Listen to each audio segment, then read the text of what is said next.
Vijay sir ஜாதகம் எனக்கு தனிப்பட்ட அவர்கள் குடும்பத்தில் வந்து நிறைய பேரோட எனக்கு பழக்கம், விஜய் சாரோட எனக்கு பழக்கம் உண்டு.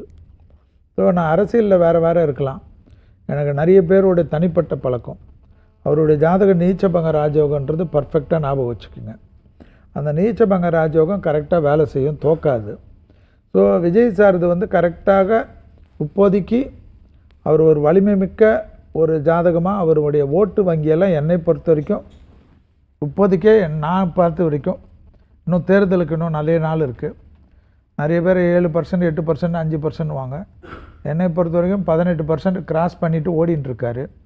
ஸோ கூட்டணிகள் மற்ற விஷயங்கள்லாம் அவர் சரியாக பண்ணி அவர் கூட இருக்கவங்கக்கிட்ட கரெக்டாக இருந்து, Vijay sir day to day வந்து பாலிட்டிக்ஸில் கரெக்டாக இறங்கி, இந்த பிரச்சாரம் சமயத்தில் மட்டும் வண்டியில் ஏறுறது இல்லாமல், ஏன்னா நல்ல நண்பர்ன்றதுனால சொல்கிறேன், இறங்கி அவர் கரெக்டாக தேர்தலெலாம் பண்ணால் தேர்தலில் பெரிய லெவலுக்கு விஜய் சாருடைய வலிமை இந்த 2026ஆம் ஆண்டு